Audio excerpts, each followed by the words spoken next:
Black Star Network is here. Hold no punches! I'm real revolutionary right now. Support this man, Black Media. He makes sure that our stories are told. Thank you for being the voice of Black America, Roland. Stay black. I love y'all. All momentum we have now, we have to keep this going. The video looks phenomenal. See, there's a difference between Black Star Network and Black-owned media and something like CNN. You can't be Black-owned media and be scared. It's time to be smart. Bring your eyeballs home. You dig?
All right, hold on. I gotta get back.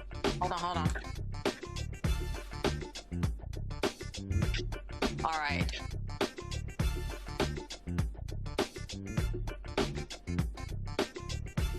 All right, folks, here we go. It is Friday, April 24th, 2026. I'm Candace Kelly, and I'm sitting in for Roland. I hope he's enjoying his time off. Here's what's coming up on Roland Martin Unfiltered here on the Black Star Network. White majority counties could hijack the majority black counties in North Carolina's water supply. Enfield Mayor Mondale Robinson is here to explain how data centers are at the center of this water heist.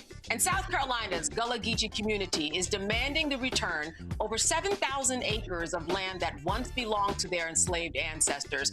We'll be speaking to two local activists about why this land should be given to descendants.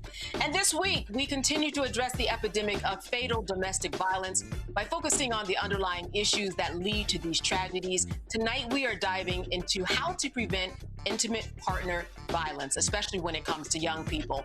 It is time to bring the funk on Roland Martin Unfiltered, streaming live on the Black Star Network. Let's go. He's got it. Whatever the miss, he's on it. Whatever it is, he's got the scoop, the fact, the find. And when it breaks, he's right on time and it's rolling. Best believe he's knowing. Putting it down from sports to news to politics. With entertainment just for kicks, he's rolling.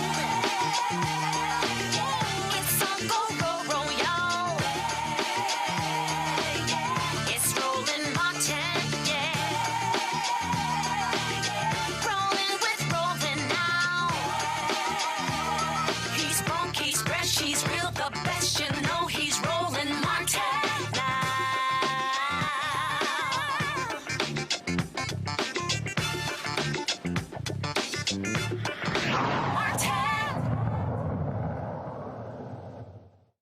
All right, so North Carolina is currently experiencing a historic drought, raising concerns about the establishment of what are called data centers across the state. Now, these facilities require significant amounts of water to cool their servers, and estimates suggest that a single data center could consume up to 2.5 million gallons of water each day. So in response to these water demands, a local bill is being considered that would allow predominantly white counties to draw water from predominantly black counties to address these particular water shortages. One impacted area is Enfield, North Carolina, and Mayor Mondale Robinson joins us now to talk about everything that's going on. Mayor, thank you so much for being with us today. Thank you so much. Thank you for standing in for Ro as he gets some time to decompress and be with family. So I appreciate that. Yeah, thanks for having me. Yes, indeed. Yeah, so for people who don't understand what these data centers are, tell me, because it is a huge processing center that needs lots of energy, and that's where the water comes in. How would you explain it on the basic 101 course level? Listen, for so many reasons, data centers are done improperly and they are bad. They create all types of harms to communities where they are, the noise, the use of water, the diesel energy, all of that to power it. But I would say centering data centers in this moment missed the mark. It would be a local bill if it was just Franklin County trying to pass this at Franklin County. Here's the problem. The bill that we're talking about has made its way to the General Assembly of North Carolina. It is Senate Bill 214, and particularly Section 5, which basically strips the right of North Carolina majority black, three of North Carolina majority black counties: Halifax, which is the county where Enfield rests, 56% black, Warren, and also Vance County. And this white county, Franklin County, which is 70% white, is now saying through their Senate legislation representation that they should have the right to any property, not just water. It says property in that section, and interest in that property through condemnation. So they could condemn any property in these other counties without the consent or approval of elected officials in said counties. This is tragic, and it's also as American as apple pie. You're right. So when we talk about the history of what white communities take from black communities, this is the apple pie kind of analogy that you've been referring to. What should people know about this bill in terms of whether or not it has support and what you're doing in order to try to fight it in a meaningful way? Yeah, so right now, what I'm trying to do is I'm trying to sound the alarm. This is why I came to Roland first, because if we're talking about how Black people hear what's affecting us that the world might not be talking about, this is where we should be at first. So we need people talking about this because this is a civil rights issue. This is a stripping issue also if these conservatives are really concerned about property rights, how are they supporting this? So what I need people to do is to understand that next Tuesday at 4 o'clock, the North Carolina State Senate plans on voting on this issue. And if it passed, it goes to the House. And if it passed the House, it becomes law. Because guess what? It is a local bill at the state level, and North Carolina local bills at the state level that are passed through the legislature do not and prevent the governor from being able to veto it. So even though there's a Democratic governor who may want to veto this bill, he will not have that ability because of how this bill is stricken, and it does not apply to the entire state, just a simple region. This is dangerous, and it's setting a precedent that say that white people who want things can use this tool to take it away from Black majority counties. This is disgusting. It is a civil rights fight. It takes away the humanity of my residents and residents in Vance and also throughout the rest of Halifax and Warren County. And we shouldn't sit idle as if this is something small. This is how they are testing what they can do and where they can do it at. So people should understand that this is not a time to be afraid of what's next because it's here now. And as you said, this is more than just about a drought. All hands on deck. What do you want people to do right now in order to show their concern, to show their disgust with what's going on? Yeah, people need to be calling senators in North Carolina, whether they're in North Carolina or not, screaming about how disgusting this is as an act. Why are you trying to take and tell the voters through their representation at the county level in these counties that it does not matter what they want. It does not matter what their wishes are. These white people need something, and it is superior to what you desire and need in your own county. We're going to bring the panel in now. I know that they have questions for you. I'm joined tonight by Michael Imhotep. He's the host of the African History Network show. Also, Dr. Avis Jones DeWeaver, author and co-founder and editor-in-chief of Max Black Media. And Rebecca Carruthers. She's president and CEO of the Fair Election Center. Rebecca, I want to start with you. Questions for the mayor.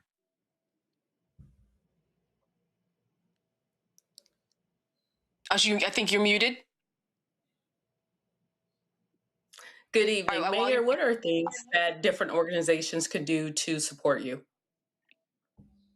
Yeah, Rebecca, thank you so much. And I know people may not know this, but Halifax County is one of the poorest counties. It's an old county. It's actually the first place in America that said we want to be free from England. The Halifax Resolve happened well before the Constitution and all of that was written. So people have a deep hunger for freedom. Of course, Black people were not included in that idea of freedom. So what we need from other organizations is any resources that you can provide to help us sound the alarm about this, any resources to help us get people from Halifax County. We're taking 2 busloads of people from Halifax County to Raleigh on Tuesday to be there so they can see that this is not sitting well with folk. So anything to help us get the noise out and also provide comfort for folk in this moving them from Halifax County to the capital. We are here for that. And also calling the state legislature and burning up their phones and letting them know, hell no, not on our watch. All right, Dr. Jones DeWeaver, question. Yeah, following up on that, I mean, North Carolina is one of those states where you have this split here politically between a governor that one could argue may be more amenable. We're not sure about what's going on at with the legislature, so it's a very purple state. What do you see as your best prospects for being able to get someone to step in and make a change here so that the rights of your citizens and Black citizens specifically can be respected in this manner? Yeah, and unfortunately for us, the governor, even though he may be amenable to our cries and our harms about this is not only a property right, it is a dehumanizing factor for my people, for Black people, not just in where we are, but across this state. It's showing us that we don't matter as much as our white neighbors. So even if he was amenable, he couldn't do anything because of how this is set up. We need to change these Jim Crow-esque laws so that his grandson, James Crow Esquire, can't continue the long legacy of preventing black people from having full life. That happens, though, only as a result. I'm sorry, that happens only as a result of elections. We need to rethink and think broader than these gerrymandered districts that prevent black people from having an accurate voice across our state. We do that by turning out voters that don't normally participate. That's right, and that's why you are sounding the alarm on this. Let's go to Michael. Michael, question for the mayor. Hey, Mayor Mondale, good to see you again. So my question is twofold. One, in the state legislature there in North Carolina, could you let us know who controls the state house, who controls the state senate, number one? Number two, what are the justifications? I know you talked about the justifications of those who say own the data centers, but the people in the state legislature that are going to vote for this, right? What are their justifications to say, oh, you can take water from African-American, predominantly African-American counties, okay, but they wouldn't allow the reverse to take place? Yeah, I mean, we know what the justification is. It's the same justification that told that white man that lived on Pennsylvania at the White House that he could tear down the East Wing without anybody's permission. It is the idea of whiteness and their life matters more than anybody, especially black people. America has a high tolerance for black suffering. So I think the justification is just that. America has a history, 400-plus year history of making sure white people are comfortable, even if it's at the expense of black lives. And I think that's where it rests. They would never, not only would they not allow black people to take the resources from this majority white county, they wouldn't even let this county, Franklin, try to take water from Carr Lake, and they stopped that and prevented that because white people enjoy that lake. They're fishing, they're swimming, they're hiking and kayaking on that lake, and they said you will not have more access to this lake. So the backup plan, I guess, was, well, you can't have it from this natural resource that we call Carr Lake, but you can have it from those black folk down south. So what at the end of the day does this look like to you in terms of a satisfactory answer to deal with the drought, the water problem? What are your council proposals and what you are telling them needs to be done? Yeah, I mean, so right now we've done resolutions at the county level, and the town of Enfield done its own resolution. But I think what needs to happen, first of all, we need to do away with this idea that legislators can pass things without the governor having the right to veto it. That is as old and as racist as the filibuster in the United States Senate. We need to get rid of that thing too, that tool too. But what is a satisfaction action at this moment is that, one, all legislators that are elected by the people of North Carolina vote against this, even the person who introduced it. They need to shoot this down and say that we will not ever tell residents in North Carolina that your rights are sub to someone else's right simply because somebody wants to make a dollar. All right. Remind us once again of the vote is taking place next week. Give us the time, details once again before we go. April the 28th, Tuesday at 4 p.m.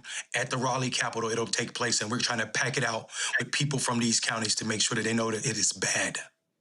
All right, Mayor, I want to thank you so much. Listen, without people like you, we would not know about this because these aren't headlines that are across the country. You are the one that are making these things happen. So we will have you back on to get an update, I'm sure, as I'm sure there will be one. All right, hopefully it will go your way. Thank you and good to see you. You too. Peace and blessing. All right, still to come on Roland Martin Unfiltered, preventing intimate partner violence. We're going to continue our conversations about the epidemic of fatal domestic violence.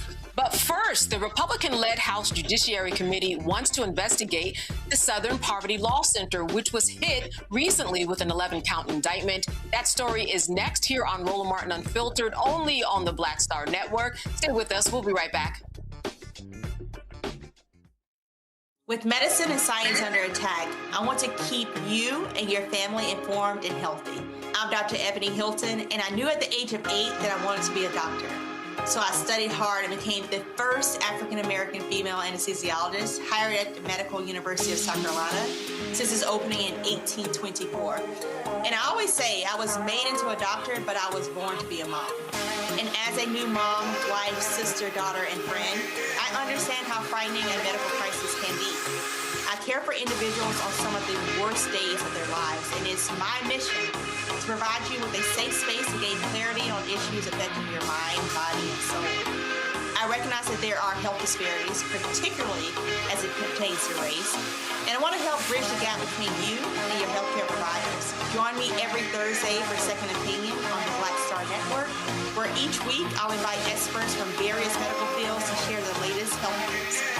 We'll discuss topics such as the vaccine debate, mental and sexual health, medical bias, infertility, menopause, andropause, nutrition, and aging. Together with my medical colleagues, we aim to provide you with a second opinion. Don't miss it, Thursdays only on the Black Star Network. Pull up a chair, take your seat. The Black Tape with me, Dr. Greg Carr, here on the Black Star Network. Every week, we'll take a deeper dive into the world we're living in. Join the conversation only on the Black Star Network. Hey, I'm T.D. Jakes, and you are watching the Black Star Network.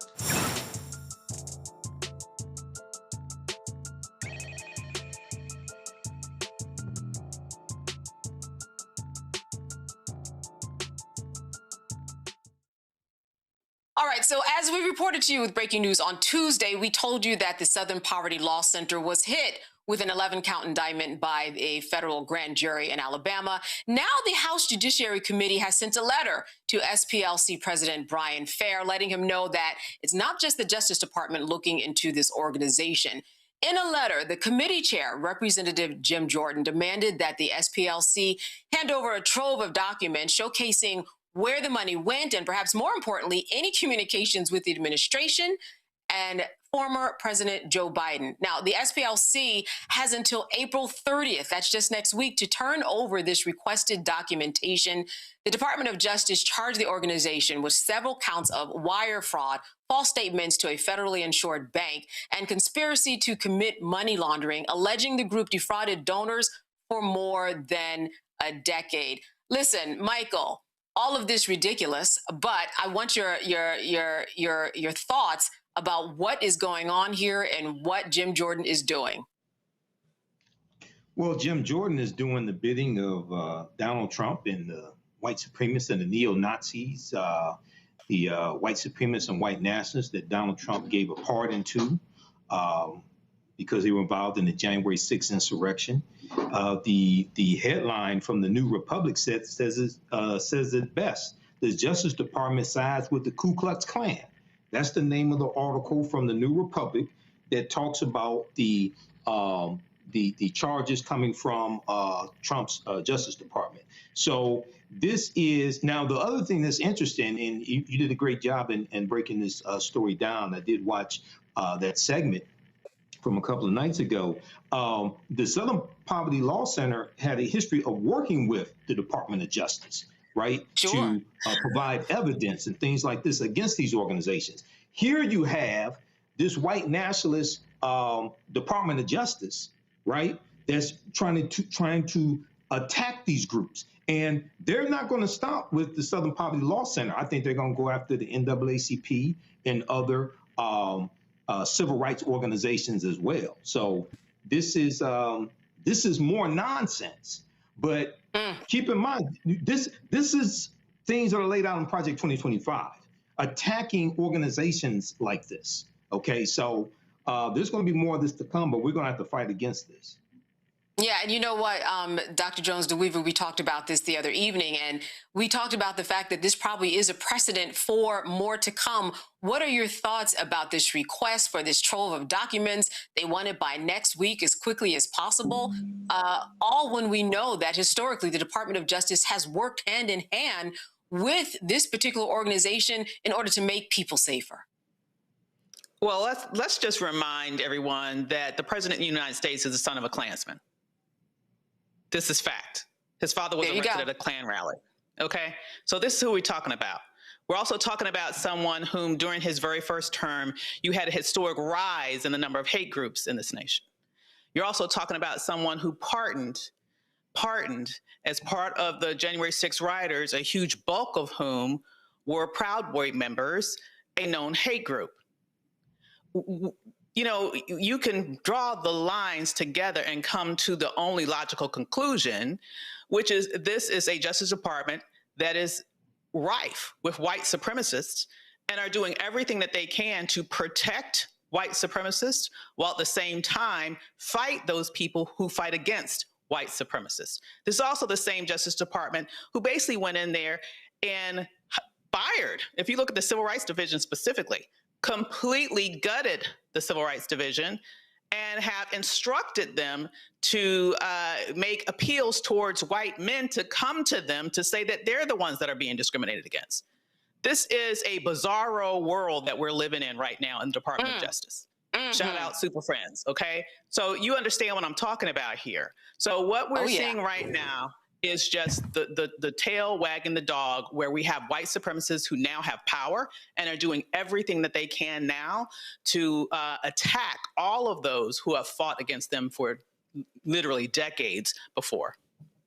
And let me just follow up with you, something so important that you said. We know that just last week that there was a request to excuse those from the January 6th events. And so this seems to be kind of par for the course and what makes sense. It looks exactly what it looks like it's supposed to be doing. And that is, let's dismantle anything that has to do with anything that has to do with civil rights. And as you mentioned, this is nothing new. This is nothing new at all. Not at all. Not at all.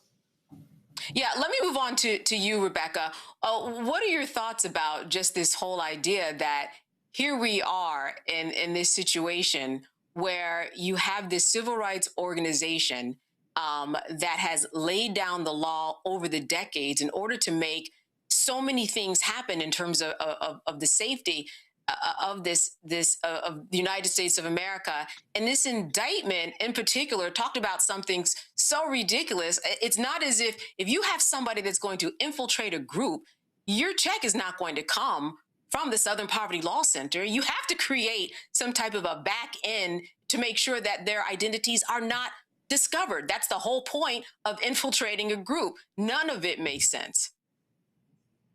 So I lead a national civil rights organization. It's a voting rights organization, Fair Election Center. And my organization issued a statement in support of SPLC based upon the indictment that came out this week. Fair Election Center and many of the other civil society organizations, we stand with them because we understand the attack on civil rights in this country.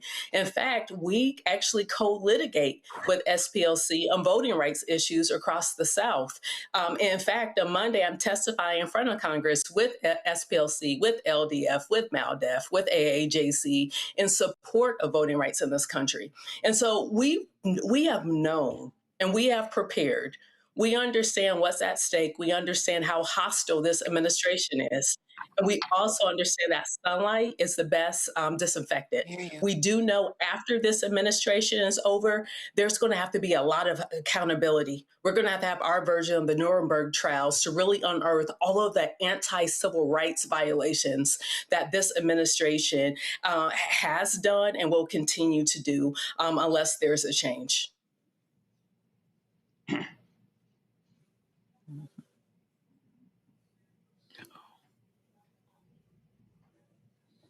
Can't hear you. Yeah. Uh-oh. No, you can't hear me? Okay, I can hear you now. I can hear you now. Oh, okay. What was your question? As we wrap, and I can hear my echo, I'm not sure if everybody else can, but I was just wanting you to remind the audience of when you will be testifying. Monday at 2 p.m. in front of the House Administration Committee. All right, thank you for that. A shadow hearing. We're going to fix our technical issues. If anybody is hearing that out there, I know I'm hearing them on my end. Stay with us here on the Roland Martin Network. We'll be right back. I'm Brittany Noble, Midwest-born, HBCU educated with experience in newsrooms across the country. Well, I've teamed up with Roland Martin to bring to you The Breakdown. This isn't just news. It's our stories, our voice, our community. Join me for The Breakdown, Monday through Friday at midday, only on the Black Star Network. Yes, there you go. Hey, what do you want me to do? With medicine and science under attack, I want to keep you and your family informed and healthy. I'm Dr. Ebony Hilton, and I knew at the age of 8 that I wanted to be a doctor. So I studied hard and became the first African-American female anesthesiologist hired at the Medical University of South Carolina since its opening in 1824. And I always say I was made into a doctor, but I was born to be a mom. And as a new mom, wife, sister, daughter, and friend, I understand how frightening a medical crisis can be. I care for individuals on some of the worst days of their lives, and it's my mission to provide you with a safe space to gain clarity on issues affecting your mind, body, and soul. I recognize that there are health disparities, particularly as it pertains to race, and I want to help bridge the gap between you and your healthcare providers. Join me every Thursday for Second Opinion on the Black Star Network, where each week I'll invite experts from various medical fields to share the latest health news. We'll discuss topics such as the vaccine debate, mental and sexual health, medical bias, infertility, menopause, andropause, nutrition, and aging. Together with my medical colleagues, we aim to provide you with a second opinion. Don't miss it, Thursdays only on the Black Star Network.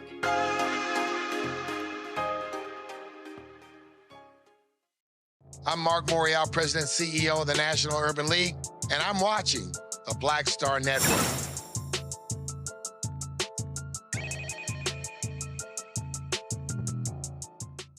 Plantations and markets that once sold African slaves still exist today. These locations have been repurposed as wedding venues and tourist destinations.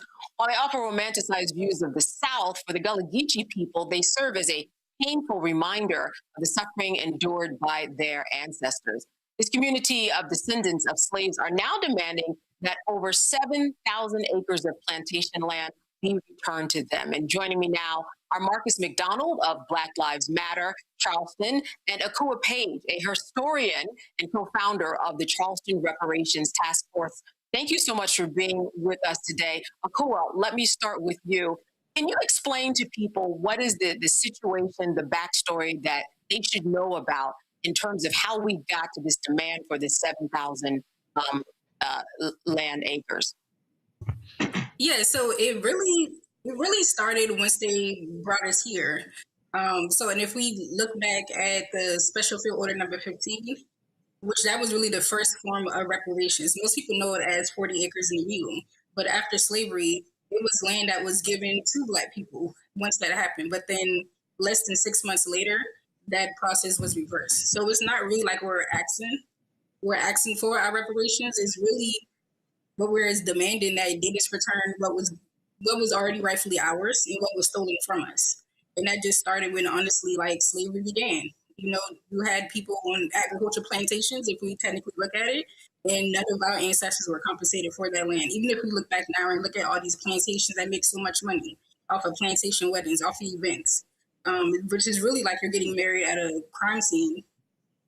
And so we're really just asking for, really demanding for all of that land be returned to the people who literally died there, blood, sweat, and tears on that land and that property. Wow, getting married at a crime scene. I like that analogy. Marcus, let me turn this over to you. What are the some of the legal arguments and strongest arguments that you have to get this land back? What will that process be like? Well, I won't pretend to be a lawyer, but I will say that there was recently a UN declaration on slavery being one of the worst acts of humankind. So that is one of the legal documents and one of the legal, that most of the world has supported.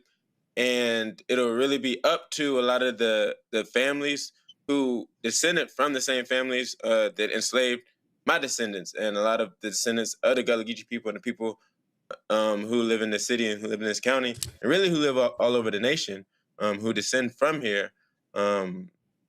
Those same families are the ones who own this land and are, again, as Akua said, making millions of dollars a year, Middleton Plantation specifically made over $9 million in 2021 after the racial reckoning, after the murder of George Floyd. They are getting the money. So, I mean, just imagine the discrepancies when we see our communities getting ethnically cleansed from the peninsula and from the different areas where you used to see a lot of Black folks. They call it gentrification, but we're starting to call it ethnic cleansing because that's really what it is. And this is an action to reverse that, or an action to gain what,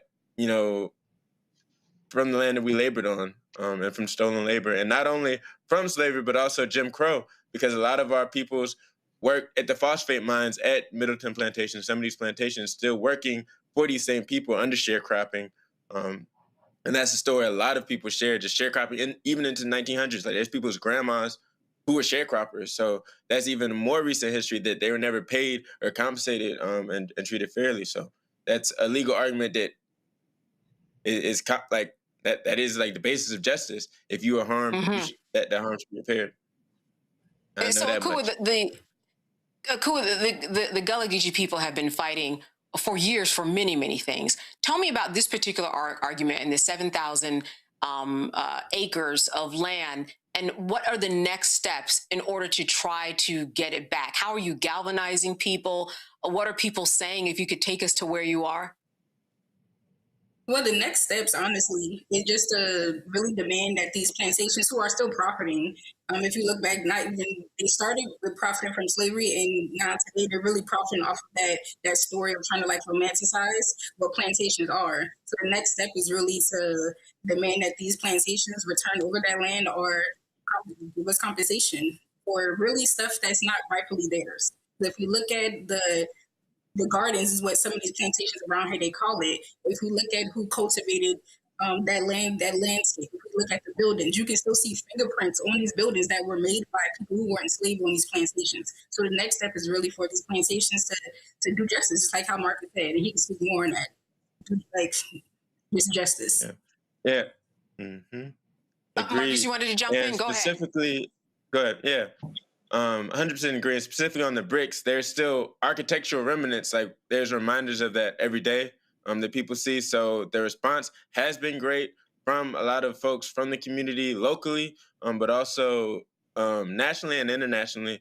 Because I believe the post that we did of the action video, it's over 40,000 views right now on Instagram, and it's been shared widely. There has been some news media posted about it on Holy City Center. Not only our statement, but also Mary, who is a descendant from the white side of the family, has also spoken in support of this demand. She's only one part of the family, but it shows that not only her, but her family, her mother, a lot of people in her family also agree with us on this statement. So that was released recently. Her statement is, again, it's available on Holy City Center.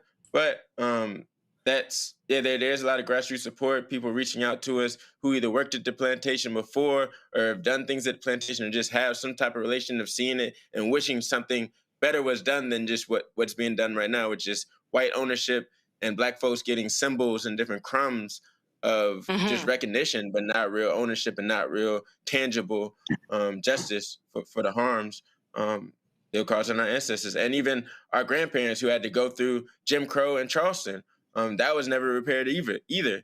And in Charleston, there was whole race mobs where they hunted us down in 1919 of the Red Summer.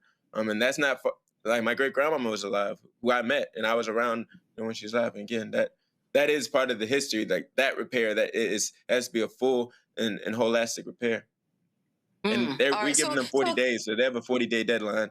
So June 8th. Okay, so talk to me about that 40-day deadline. What are you requesting? What is this 40-day deadline about? The deadline is for this negotiation to begin on the land transfer. That's the 40-day deadline is for that response on that land transfer and begin that negotiation. So that's the 40-day deadline. It gives them the chance to get their families together, come together as them and be like, okay, we're going to give this up and do the right thing. And they decide to do a different thing. We have something coming for them, but yeah, that's the 40 days. It gives them a chance to do the right thing, come to the table. So, Akua and Marcus, a lot of support online. You have a lot of support, certainly on the ground. For people who you want help from that are out there, that can give it to you, what would you request in terms of support, in terms of resources? Because you were beginning to get your wheels turning, and now we're in this 40-day process where you're looking for a land transfer soon. Well, one thing, I'll start with you. or two things I'll say. Go ahead. Okay, Marcus. Okay, you go ahead. Okay, now I'll pass to Akua next if I miss anything. But some of the main things we're asking right now is for a solidarity statement.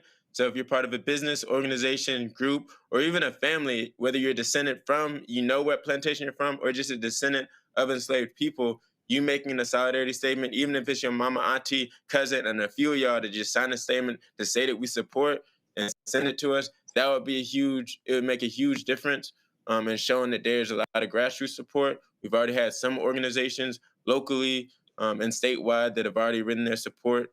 So that's the one thing they were asking folks to do. We're on Instagram at Charleston for Reparations.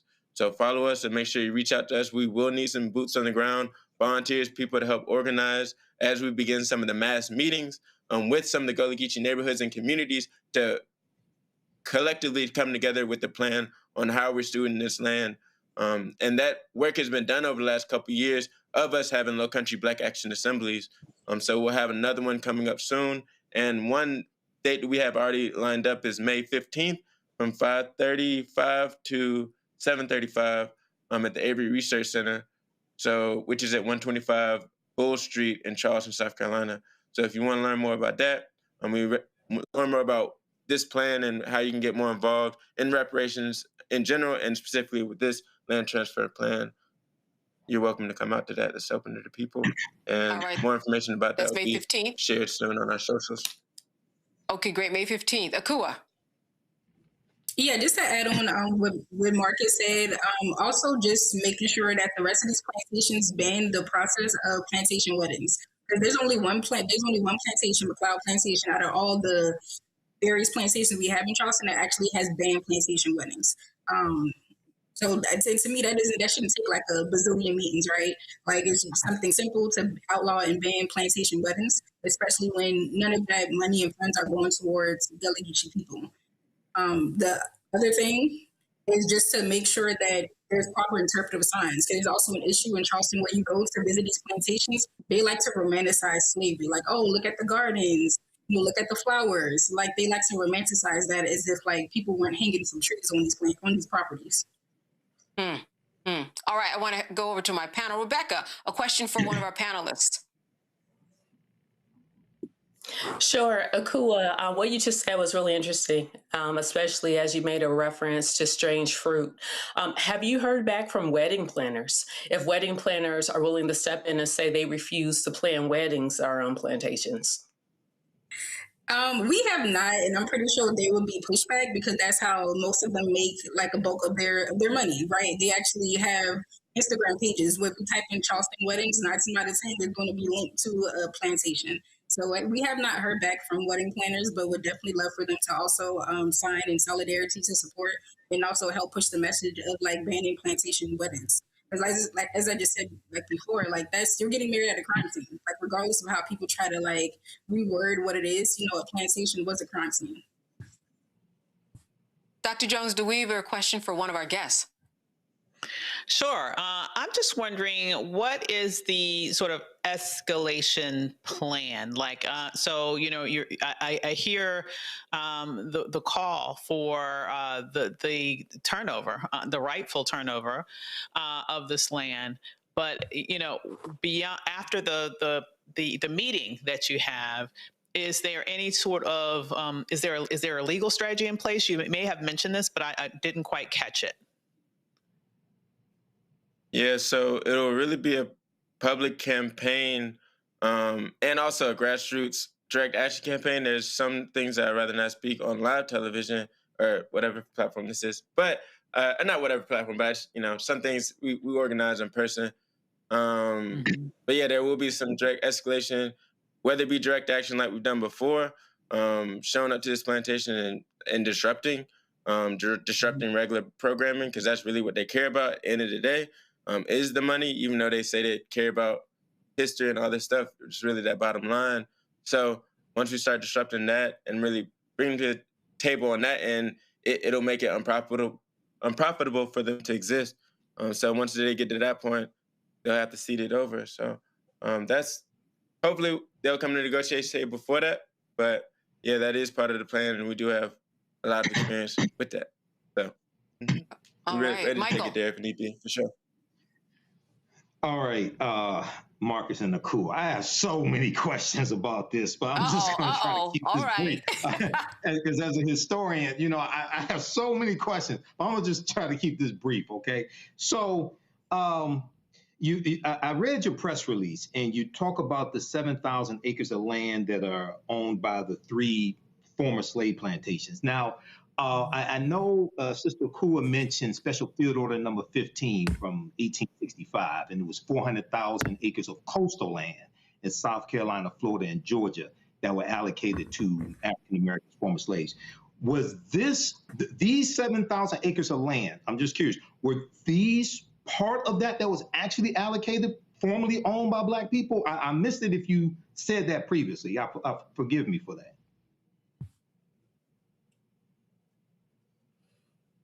Cool. Hey, I can. I'm not sure the specific. I can hear. Oh, cool. You want to take that question?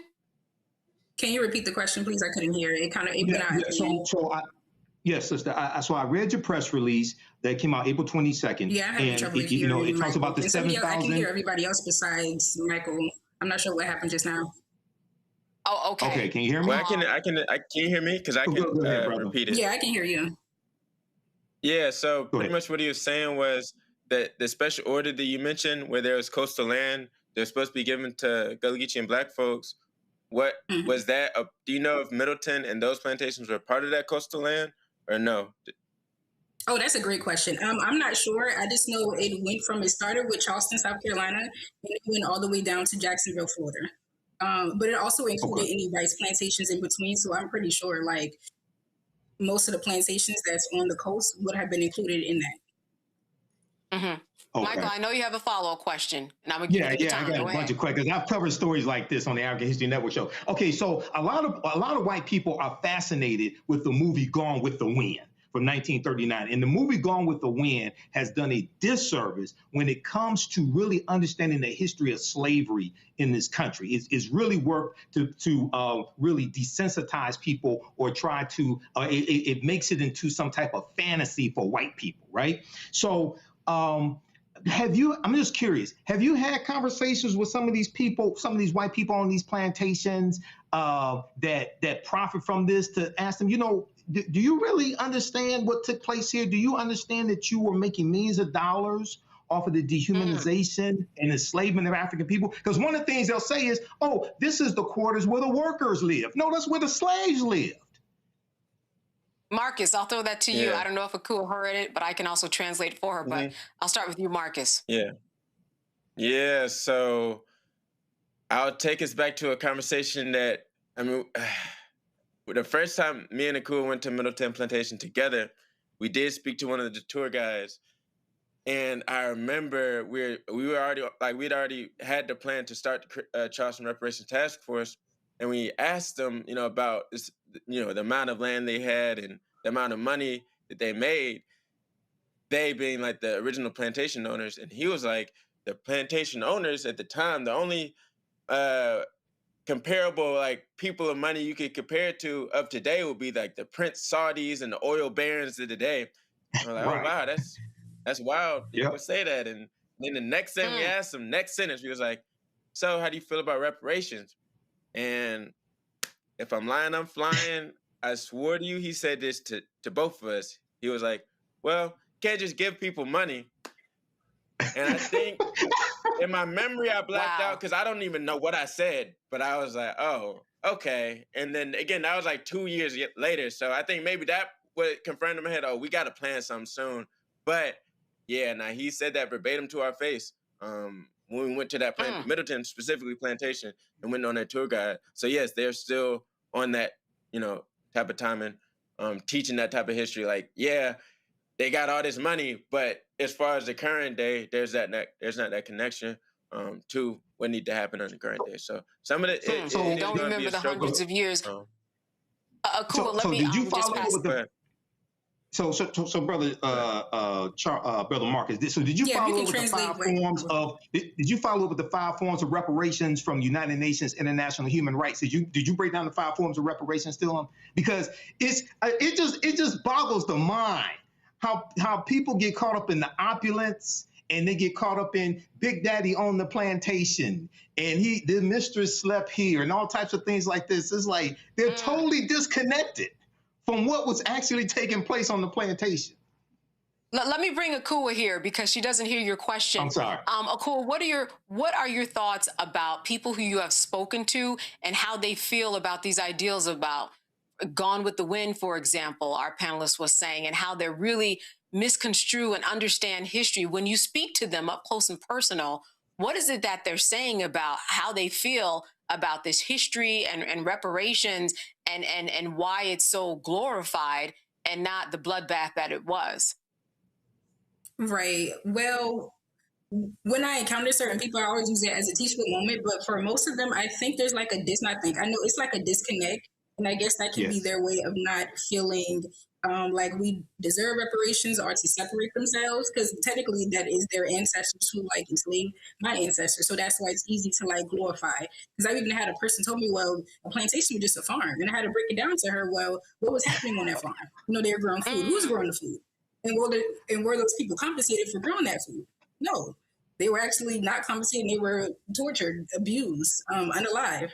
So I use it as a teachable moment, but there's also a lot of miseducation. But I'm pretty sure that this works to have that mentality that we don't deserve reparations because slavery wasn't that bad. Like that's kind of the message that a lot of these plantations are even going. I had a person who came on a tour and they even said on the tour guide, they told them that the slave masters treated their slaves kind at certain plantations, which we know like that's a lie. Because if you're owning another human being, there's no kind of kindness or generosity with that. You are doing amazing work. Part of the lost cause. I'm sorry. Can I ask you, Akua and Marcus, about the work that you're doing? Who's on the ground with you? Do you have people? We know that meeting is coming up, and I want you to remind us at the end of this segment where people can come. But who is doing the groundswell of the work here? What are your own resources? Because I know that you are getting things going, and I'm sure you want more people to join you in this cause. Yeah, for sure. So there's a lot of grassroots work going specifically around the county. So Charleston County is wide. We have some folks, Boone Hall, for folks who don't know, is on the Mount Pleasant side, which is on the eastern side. And then we have like West Ashley, which is on the west side, of course. And that's where Middleton Magnolia are. So the land, Gullah Geechee Reservation that we're planning would be non-contiguous because it'd be like Boone Hall on this side, they would be also turned into the reservation. And then Middleton Magnolia on this side, which would be turned into the reservation. So we've gotten in touch with a lot of descendants, people who, including myself and my family, who descendants from Boone Hall. Our descendant there was Peter Porche. And yeah, we descended from Boone Hall, and a couple of the organizers out there, they're called settlement and Gullah Geechee communities. Out close to Boone Hall, there's a lot of people who came from these places, and there's also, Akua can tell better the story of Liberty Hill and other neighborhoods that still like know directly, like, yeah, we came from this plantation and we set up our neighborhoods here. So there's a lot of people who have those direct connections that we've been talking with and community with, and they think it's a great idea. I've heard from an elder, and I'll pass it off, but I heard from an elder today who I've worked with for years, but he was like, that's a great idea. And I was like, I wish you'd have told me about this 15 years later. I would have done it myself. So yeah, we've gotten a lot of intergenerational feedback from a lot of our elders, a lot of Black folks from our age, and even some white folks who's been like, yeah, we'll support, so let us know where we need to fill in. So if we need to get more, definitely helping with those statements and getting that out. But there has been like a lot of groundswell support in the downtown area, but also around the county and Mount Pleasant and in West Ashley and people who live close to it, to these plantations. And Akua, any legislators, any politicians, anybody who's, can move something in terms of legislation? That's still in the works. There's nobody who's as like active and vocal as of yet. So we're going to put that out there, but that's still in the works. All right. Before we go, just a couple more questions.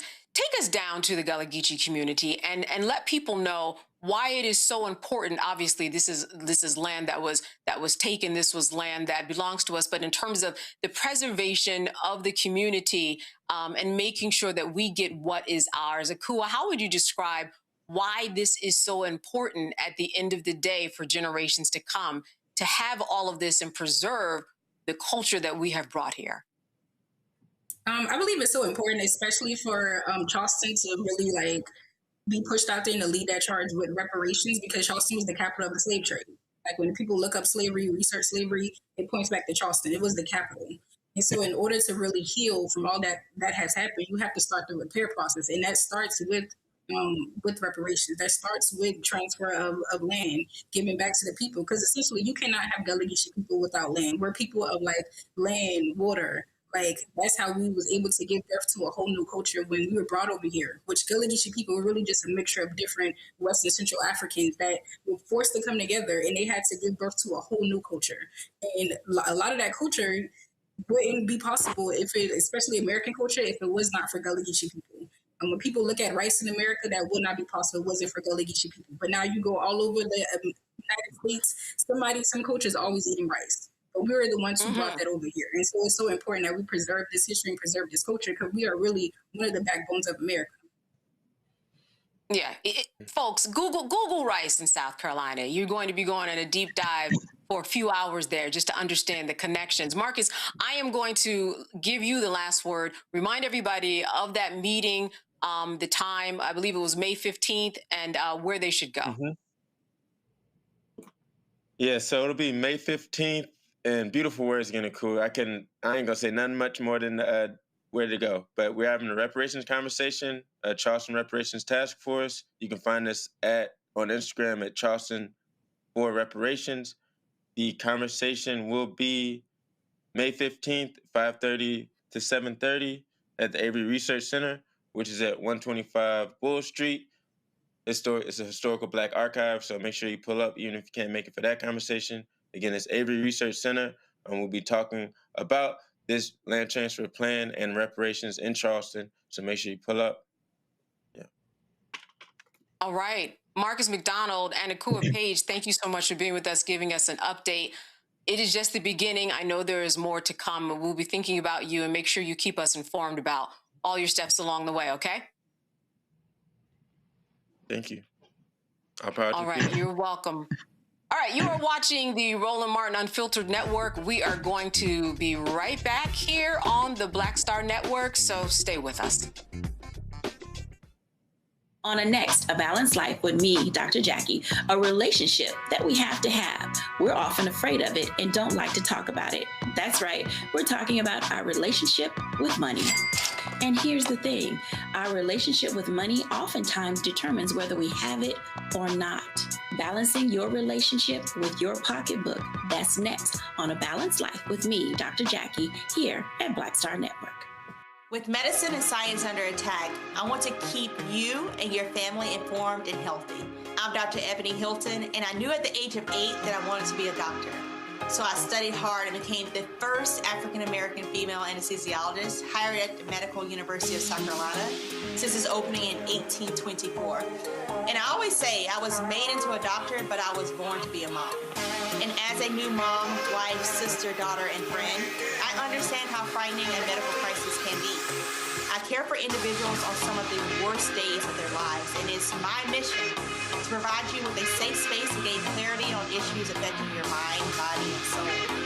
I recognize that there are health disparities, particularly as it pertains to race, and I want to help bridge the gap between you and your healthcare providers. Join me every Thursday for Second Opinion on the Black Star Network, where each week I'll invite experts from various medical fields to share the latest health news. We'll discuss topics such as the vaccine debate, mental and sexual health, medical bias, infertility, menopause, andropause, nutrition, and aging. Together with my medical colleagues, we aim to provide you with a second opinion. Don't miss it, Thursdays only on the Black Star Network. Hi, I'm Swing Cash, Basketball Hall of Famer, and you're watching Black Star Network.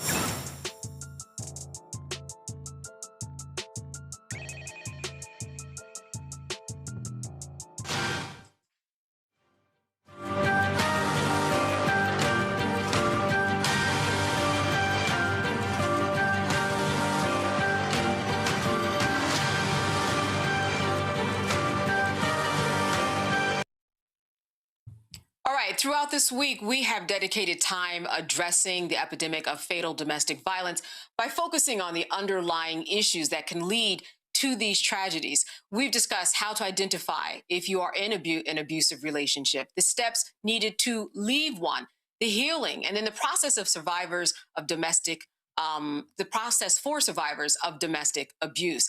Now, tonight, our focus is on prevention, and journalist Jeff Johnson, he made a heartfelt plea. This morning, I'm not coming in with answers. I'm coming in heavy. I've been sitting with some since last week. We've seen multiple tragedies in Virginia and Louisiana. Families shattered, women, children, babies gone. And I'm struggling, not just because of the pain those families are in, but because each of these cases, it's Black men at the center of the harm. And before anything else, my heart is with those families, especially the children who lost parents and families who lost babies. That kind of loss changes everything, and it really should change us. But we also can't pretend that these are isolated incidents. This is happening too often across the country. And the conversations that I'm hearing right now, especially online and in social, is forcing us to a place where only one thing can be true at a time. And what I've seen in comments and commentary troubles me, that men are the monsters, narcissists, and simply selfish. And there's truth there, that Black women and children are the victims. Totally facts. But there isn't much complexity used to assess terribly complex domestic and family dynamics. And that if you bring up mental and emotional health, it's almost like you're making excuses for men and denying accountability, justice, and ultimate protection that our women deserve. And I don't accept that, because both things are true. These men are responsible. Full stop. And we have to be honest about how a man can get to that point. I don't know what makes you kill your children. And ignoring mental and emotional health doesn't create accountability. It potentially creates more funerals. And so here's what I need our brothers to hear. Unhealed men are dangerous, not just to ourselves, but to the people who love and surround us most. And too often, that's Black women and our children. Now, if we're going to be real about solutions and not just proclamations, we have to talk about what's underneath this. And part of it is structural. For generations, policies and systems in this country have disrupted Black families, separated us, criminalized us, and weakened the relationship between Black men and women. And that didn't just disappear. Some of that damage we're now carrying. And if we're not intentional, we can and do end up playing it out on each other. And part of it is personal and clinical. Despite increased resources, we continue to have generations of men dealing with undressed trauma, emotional isolation, and no real pathway to healing. We've continued to normalize silence. We've continued to normalize being strong, but we haven't yet normalized being well or making thriving an aspiration. And that combination is dangerous. So if we know our mental and emotional health impacts how we show up for us, our families, our relationships, our communities, then healing can't be optional. It's a responsibility, and we have got to be accountable to that. So brothers, this is on us. Checking on each other is not enough anymore, because a lot of us ask, you good? But we don't know what to say or do when the answer is no, or worse, hell no. We need tools. We need more spaces and knowledge to create them. We need more accountability rooted in love. We need circles where men can be honest and be supported towards healing, because if we don't heal, we risk turning our pain into harm. So I'm not trying to solve this in one morning show segment. I don't have all those answers. But what I'm saying is this: we need to talk about this and move differently and consistently. Over the next few weeks, I'm opening up a series during my morning show segment, Men Thrive Mondays. We're going to unpack this: mental and emotional health, trauma, masculinity, relationships, and how we actually build healthy circles for our brothers. And I want to bring clinicians, brothers doing the work, real solutions, because this is not about reacting to these two disgusting tragedies. It's about preventing the next one. And if you're a mental health or emotional health professional, I need your help. When we see a man isolated, shutting down, or spiraling, what are the steps we need to take to actually support? Not theory, real steps that we can use to save lives. And there are organizations like Black Men Heal, Therapy for Black Men, BEAM, that are already doing this work and connecting brothers to real help. If we're serious about healing, then men doing the work is not optional. It's a responsibility. Accountability is part of protecting our sisters, but it's not the whole answer. If we don't also heal the trauma men carry, we'll keep showing up broken in the very relationships we are called to protect. That's what I got for y'all this morning. All right, we need more of those conversations, and this is why we continue the conversation here tonight on this network. Joining me now are Amari Barksdale and Kamila Johnson from Detroit's Sasha Center, which focuses on training young people to prevent intimate partner violence. So first of all, welcome to the both of you. I know that this is something that we've been talking about in the context of adults, but let's face it, any of these adults that we've been talking about, they were once young people, and we need to understand what to do with young people in terms of their exposure, responsibility, and how they begin to develop healthy relationships at a younger age. Let me speak to you first, Amari. Let me ask you, what are some of the numbers that we need to know in terms of young people and violence within their relationships, because it is very prevalent? You know, we like numbers, but we're careful about numbers because of how numbers can be skewed or how numbers can look when not properly put in place. So what we do know is that we will be very surprised to see how many young people, specifically young women, experience violence at the high school age. The college age, it ramps up even more. But we tend to think of our young folks as just being young and having fun and enjoying their new experiences in love and dating, when in actuality, the very scary thing behind it, and Kalima could probably chime up on a little bit more on this, but the very scary thing is that our daughters, a lot of them are experiencing domestic violence.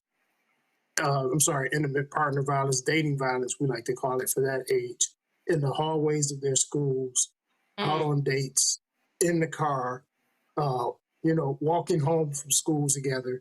They're experiencing it in the high school age. And we have to be honest about it, and we have to look at it, and we have to really be serious enough to admit that it's happening in order to address it. So Kamila, how do we get young people whose brains are still developing to recognize something like power and control inside of a relationship? What does that look like? I'm so glad you asked, and my name is Kalima, and we are from the Kalima. Sasha Center. Thank you. Yes. Thank you. No, it's cool.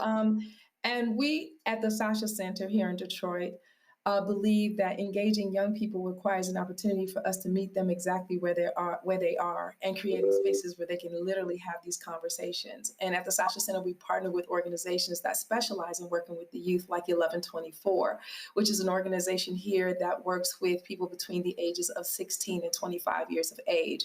And what they have taught us, and what we know, and how we partner with them, is giving students, young people, an opportunity to really process what it means to be in relationship. Because a lot of young people are learning about relationships by being and watching their relationships at home. And so a lot of times they don't know how to really share what they're seeing at home. And what they're seeing at home is not necessarily always healthy.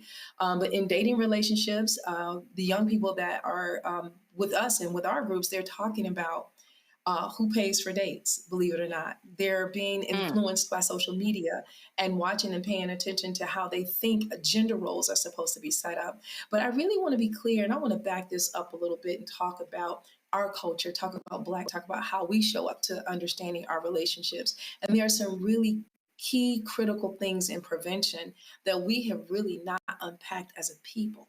And so when I saw your earlier segment, I was really super excited about you all talking about culture, because what's important and what I think we should really talk about tonight as well is the fact that in Black community, we have not had a chance to unpack the trauma of lynching in this country and the trauma of women not even having an opportunity, and girls, to navigate and have autonomy of their bodies. Our bodies were commodity.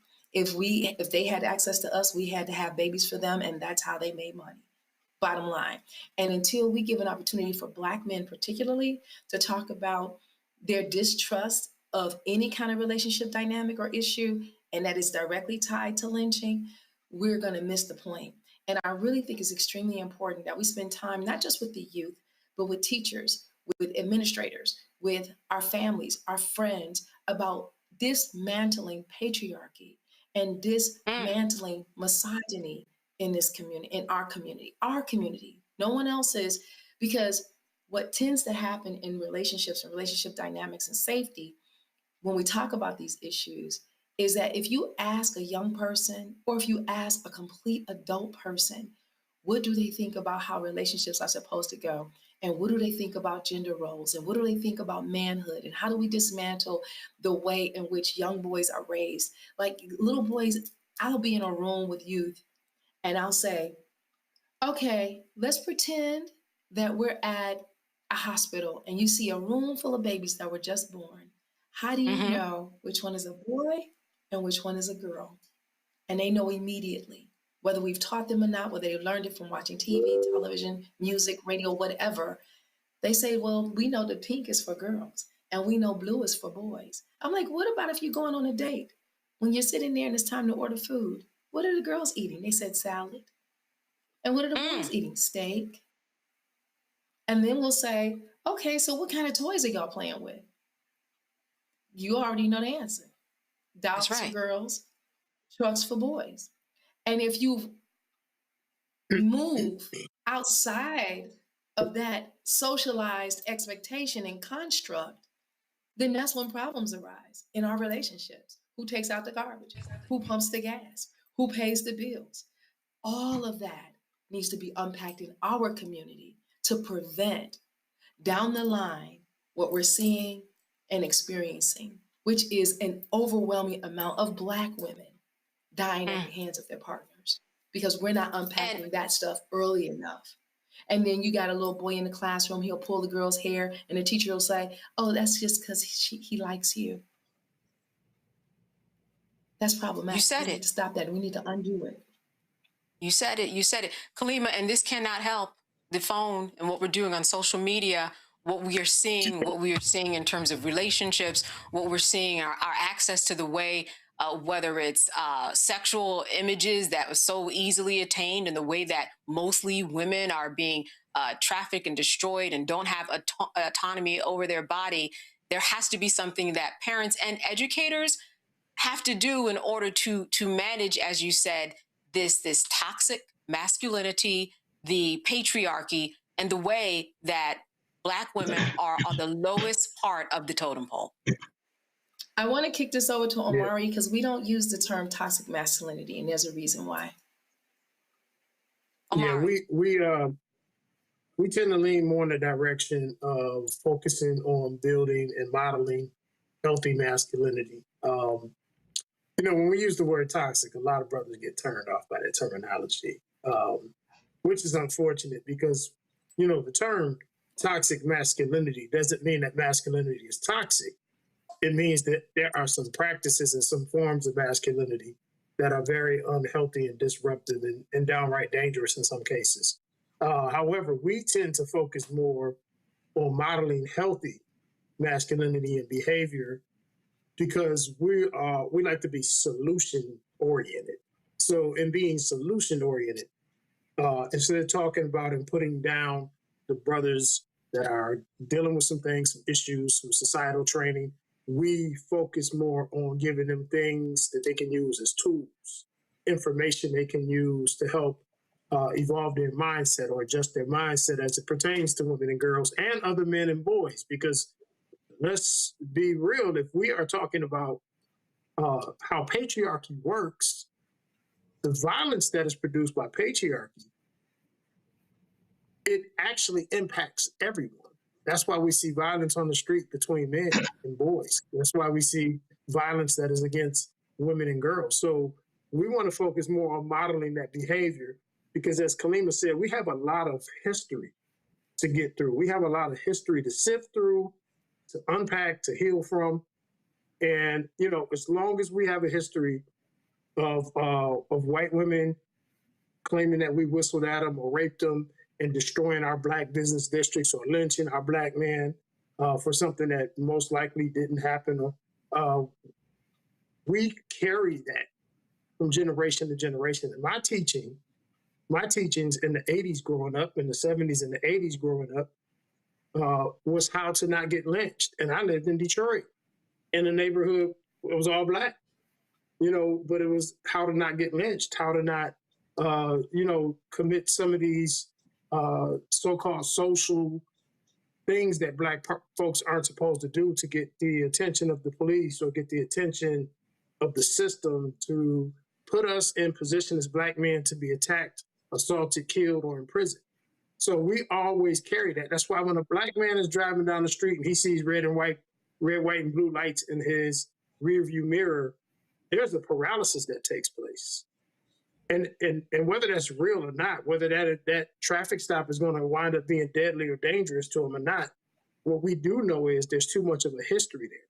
So as it relates back to what Kalima was saying about us having to deal with the lynching and deal with all of the things that we had to face and still have to face sometimes, that's a reality that is almost like a recurring trauma that plays out in our heads every day. And so we have all of this. And so, Amari, you mentioned some tools.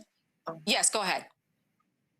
Because I do want to talk about the tools that you've made. I was just going to say, at the Sasha Center, one of the things I want to say about the Sasha Center, it stands for Sexual Assault Services for Holistic Healing and Awareness. And we are aware that sexual assault happens in the context of dating and relationships. And so we service and we center, because we're a culturally specific program, on Black women who have experienced sexual trauma.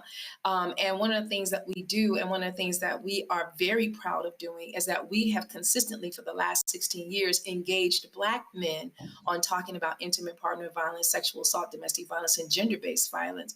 And we do that on a consistent basis with our brothers. But I heard you getting ready to ask, Omari, about our prevention strategies, but some of them include just giving them space to be in a room. Because one of the things I will say about our organization is that men, last year we had our very first Detroit Manhood event where we invited men to come and bring their mentees and have a conversation about relationship safety and management. And we took them to the Charles H. Wright Museum of African American History, and we taught them about, the African American woman in DNA. The African woman in DNA, and how we carry the stuff that makes humanity.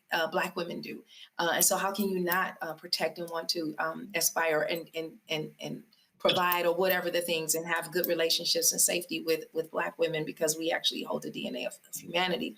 But one of the things I wanted to say in particular is that we didn't just get these ideas out of anywhere.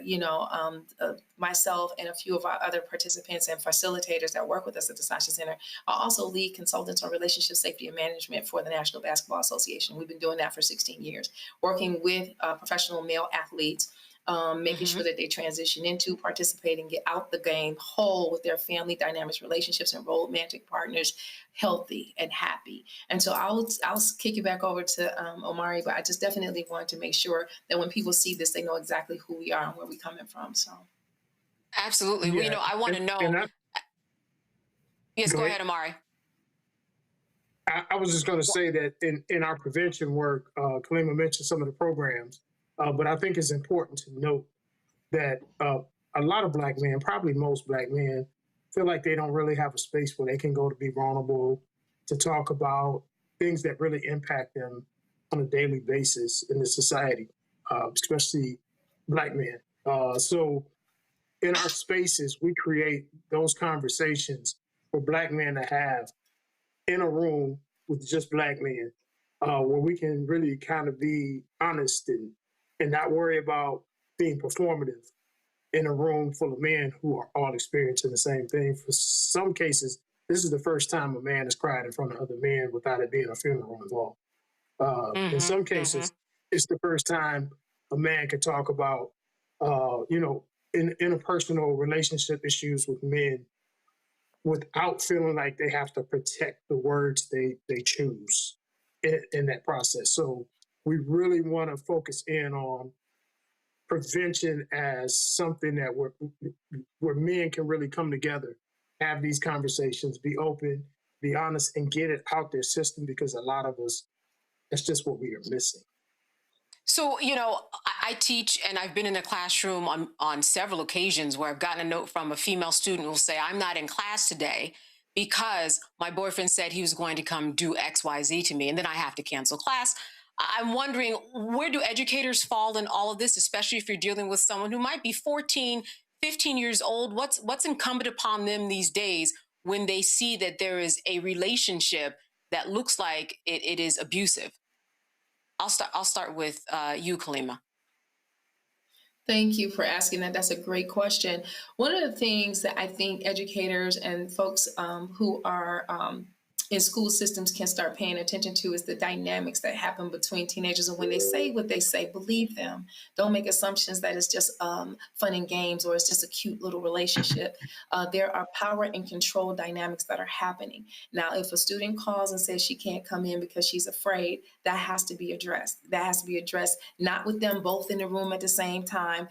It needs to happen where there's a conversation where the information is gathered with her, and then a conversation needs to be had with the person that she's fearful of and what's happening. And that person needs to be given strategies for making sure that they can manage their emotions, understand that there are boundaries that you have to respect in relationships if you're going to be involved. I remember in particular working with young people where we do this exercise called the jacket. And what it was that we asked, do you know the difference between your boyfriend asking you to wear his jacket or his Letterman jacket because it's just you want to show off that this is your boyfriend, or is he demanding that you wear the jacket because he wants to show ownership and possession? And being able to ask those difficult questions and trust your instincts about these things. And then understanding what the cycle of violence looks like. And sometimes it's not necessarily on the hit or something like that. It could be a control factor. Like, I want the passwords to your social media.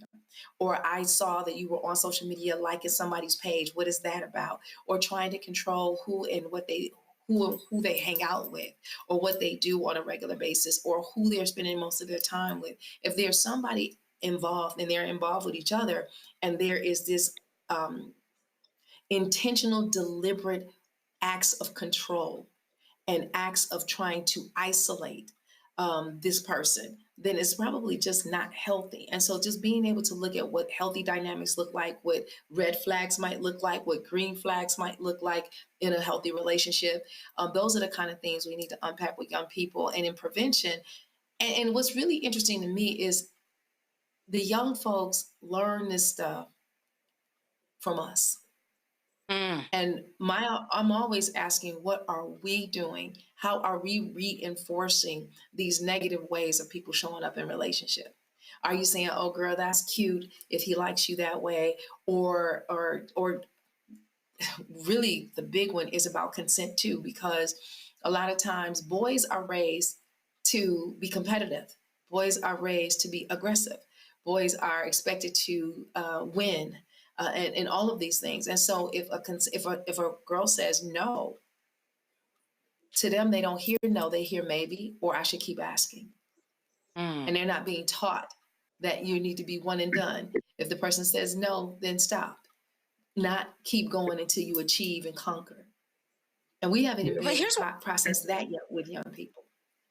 Here's where it gets a little dicey. You have somebody who's young, they're in school, they have the same issues that an adult might have. I'm wondering, are the resources that they use similar? And then at that point, how are you getting away from the person because you're attending school with them at the end of the day? How does that play out when someone is in a violent, intimate relationship, but they're 14 and in school and they've got, friends and a circle that is very hard to, build at that age, and they don't want to lose it?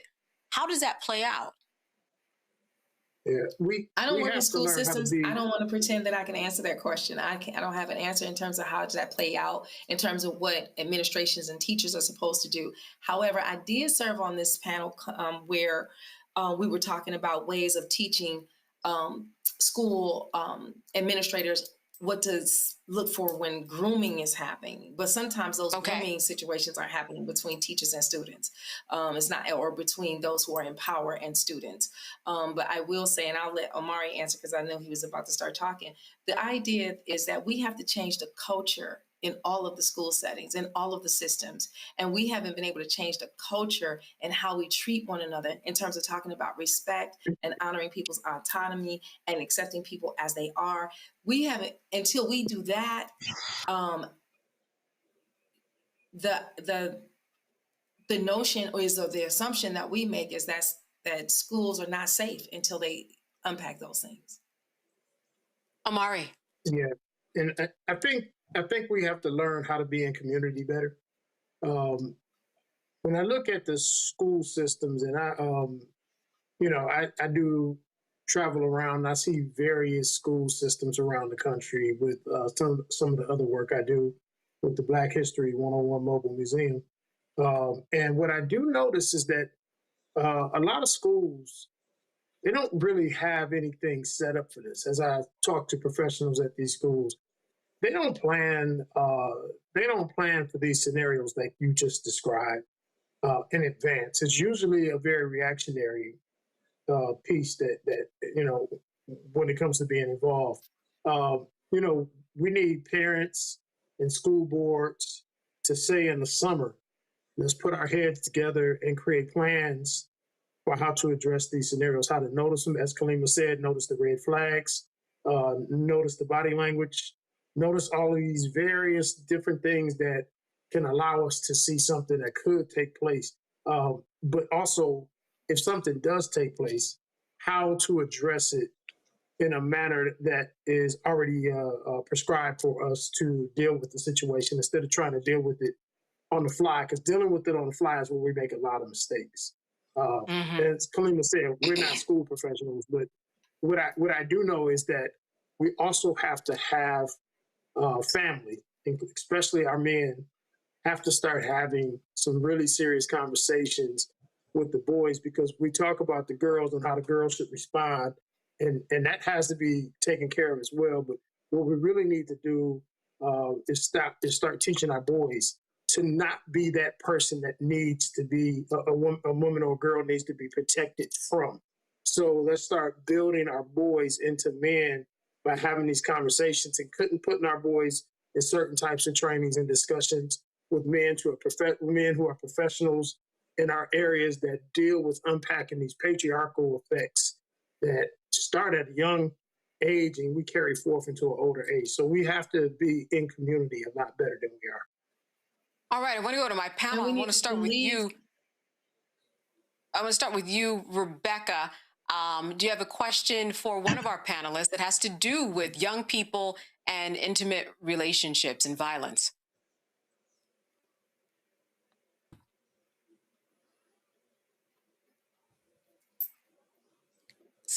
All right, Rebecca. Well, you know what? While she's getting it, I'll go to you, Michael.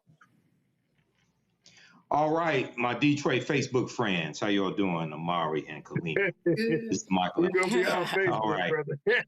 Yeah, and I've known Amari for years, absolutely. So my question is a little complicated. So some of you all have seen my videos, and I've been dealing with for years how stereotypical images, negative stereotypical images of African Americans negatively impact us, the way we think, feel, act, and behave.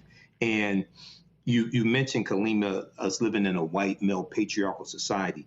If we look at the 2017 study that dealt with adultification bias in Black girls, coming from Georgetown Law's Center on Poverty and Inequality, One of the things that that study talked about is how U.S. adults believed that black girls seemed older than white girls of the same age, and that black girls needed less nurturing, less support, and less comfort, and that young black girls know more about sex than white girls, right? So when we look at the like negative corporate controlled hip hop and hypersexualized images of black women that we see there, and negative terms that we use for them, how does that contribute to how men see black women that can lead to abusing them, like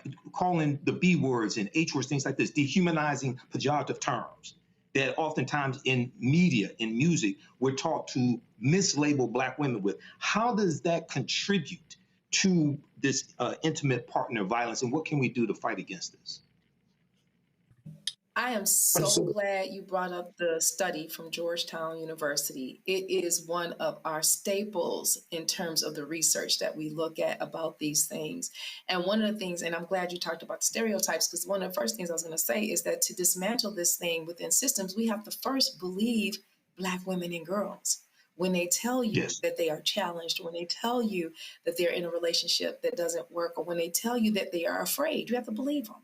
And a lot of times what's happening in systems is that black women are not centered in that way. Black women are not believed. Black women are challenged. Black women are thought to be stronger, to be able to handle these things, and that they are the contributors to it. It's a barrier. The fact that the adultification of black women and girls, or girls particularly, that's the barrier. It gets in the way all the time. I don't know how many times I've been asked to go into schools and systems, and the first thing they say is, we want you to help her, but your girl is fast. What makes her fast? Why are you saying that? Right. Because she's developing? And that's a problem. And I will tell you, back home here in Detroit, is my first job was with the Detroit Police Department, working in the domestic violence and sexual assault unit. And I'm aging myself. I used to carry a pager. And in Detroit back then, when any sexual assault would happen in the city, they would bring them to DMC. And I would carry this pager that was connected to DMC. And I'm going to tell you this, and I'm going to bring you back right to where we are right now. That is, there was no sense of urgency when a black woman or girl was in the emergency room being waited to be seen, to have the rape kit collected as a result of being sexually assaulted, unless she was attached to a very powerful man who was political or in the church. If she was connected to a man, it was get down here now. If they would call me and say, oh, you can finish your lunch and just come on down, she'll be here, it was always a black woman, always. And that was my lived professional work experience, that there was no urgency about the lived experiences of black women and girls when it comes to intimate partner violence, assault, and rape. And it still is. All right, I've got to go on to Dr. Jones. Dr. Jones, is that Amari? Yeah. Yes, go ahead. Just a quick note, just in addition to that, it's no surprise that, Michael, that this is what you quoted in the study is the truth, because we live in a country where black people, especially black women, when they go to the hospital, they're treated much differently than white women are, especially when it comes to the perspective of pain. It is believed that black women can take more pain than white women, and how the treatment towards black people is much different than it is those who are not black or who are not of color. So it's no surprise. But when it comes to the media part that you mentioned, Mike, I want to say that we can see images of boys, video or stills, mimicking what they see in movies and in TV all the time. That's no different when it comes to objectifying women and girls. It's no different. And the objectification and the adultification of young girls did not just start this century. It goes back to the plantation. So it's no wonder we're in the position that we're in now. Dr. Jones DeWeaver, question for one of our panelists. Sure, and it's kind of a two-parter, so be patient with me. But first, as it relates to young men, we're in an era where we have this sort of red pill culture, these online podcasts, gurus who just reek of misogyny. And it's led to what seems, as an outsider looking in, to just be a rebirth or an acceleration, I guess I should say, of just vile thoughts projected and things that are said, hate-filled perspectives on women. And Black women in particular. And I'm wondering, with the reality of that culture, do you see issues of violence against Black women as something that, unless we take some very strong action to counteract that, might actually be increasing in the future? That's one thing. And then the second thing I'd like to ask that may be related to that is that what sort of advice can you give to men across the age spectrum around what they can do in terms of taking responsibility in their own hands to check their peers? Like, I think that what the work that you're doing is extremely important, but there are a lot of men that will never, unfortunately, get a chance to come to your programs. So what can we do to make sure that men can check their peers in real time when they see that their peers are either doing something or alluding to potentially doing something, or they see evidence of something? Because this doesn't end until men hold other men accountable, period. All right. Omari? Yeah. When we look at, when we look at men and the projection of violence ramping up as time goes by, we can look at the pandemic and see that during the pandemic, violence increased, domestic violence, intimate partner violence, and dating violence increased during that time. With the images and the commentary that's so anti-woman that is out here, there's no way that it won't ramp up if we don't nip it in the bud as men. That's something that men have to address. Violence against women, as we know, is not a woman's issue. It's a man's issue that primarily impacts women. So we have to really take it serious. And when we look at men and how men can address it, how do we talk to our boys? How do we talk to young boys? And how do we talk to other men? We have to be honest. We have to be unafraid. We have to be brave. Sometimes we might get, clowned by our friends. Somebody might say, oh, that's Omari again. He's on that pro-woman stuff. And you just can't stop. You can't just stop because of ridicule. You have to keep going because it's important and it's necessary. And you have to call men to task. But it's best for you to get some training and some education around it before you start doing too much of that, because you have to be able to unpack it for them. You have to be able to break it down in a way that's palatable and understandable. So there are organizations, you can reach out to us at Sasha Center if you're in the Detroit area. There are organizations also nationally, like Call to Man, several different organizations. And, I can provide those for you all, and we can make a list and put some of those out there for you. But we have to really get into some deep conversations, some deep education, and some deep understanding, because one problem that we have is we walk around here as grown men thinking that because we were told this when we were younger, this one thing, that it's always going to be true, or that it was even true in the first place. And the fact is, we have a lot of myths. We have a lot of bad ideologies floating around amongst men that we think are just true and tried and true because our granddaddy told them to us, or our uncle, or our football coach told us, and they are really harmful. They are really unhealthy. And we really need to have these conversations and this educational piece intact before we go out and really start addressing men and boys too much. But it's good to start somewhere. At least start by saying, look, brother, that's, you might be a little bit out of line with that. You might want to rethink that. Let's talk about it. At least you can start there.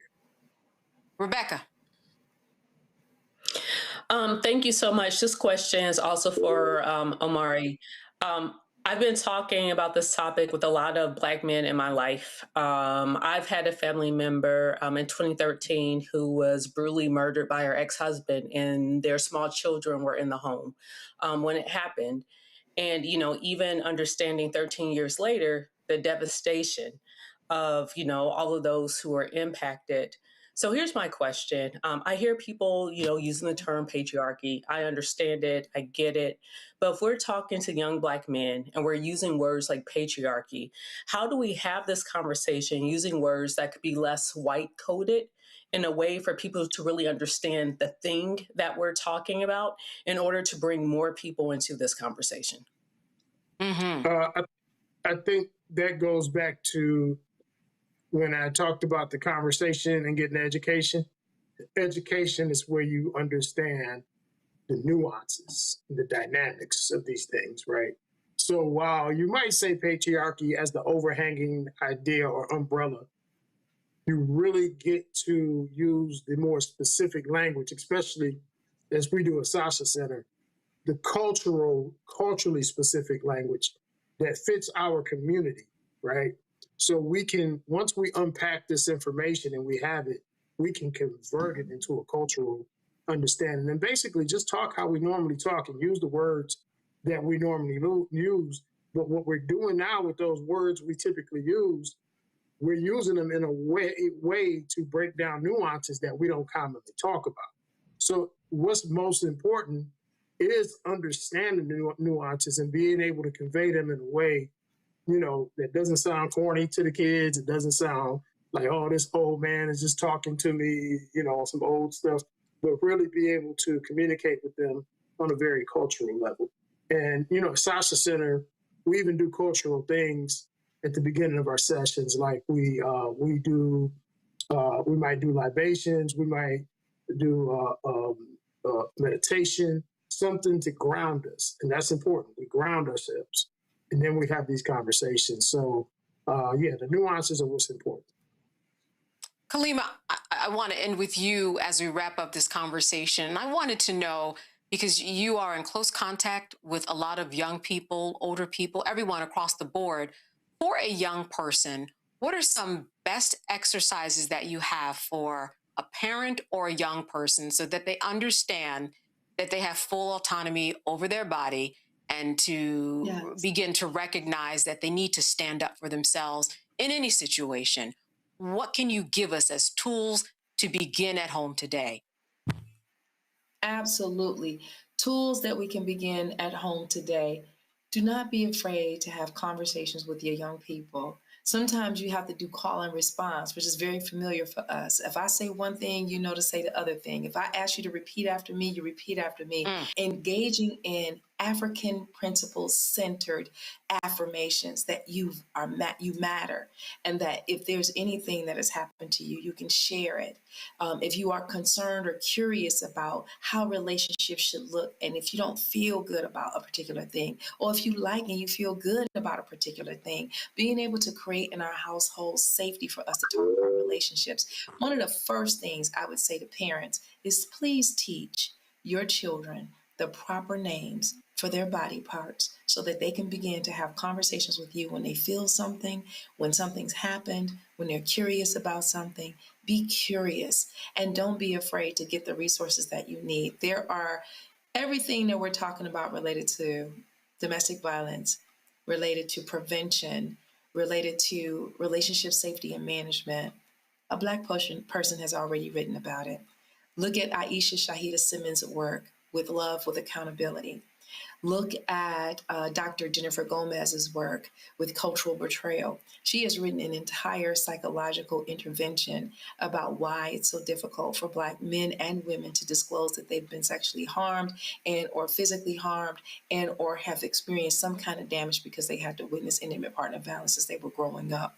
All of that is available to us. I encourage parents to start reading and delving into those things, ask the right questions. Teach our young people social media literacy to be able to determine what's AI, what is doing too much online. If you're watching a particular podcast, do you leave that podcast feeling like you can trust and love the fact that there's Black love and that Black love exists? Or do you feel like you're being taught how to be more discerning or more critical of how relationships are supposed to go and who's supposed to be doing what? Help them unlearn these strict ways of thinking about how people should show up.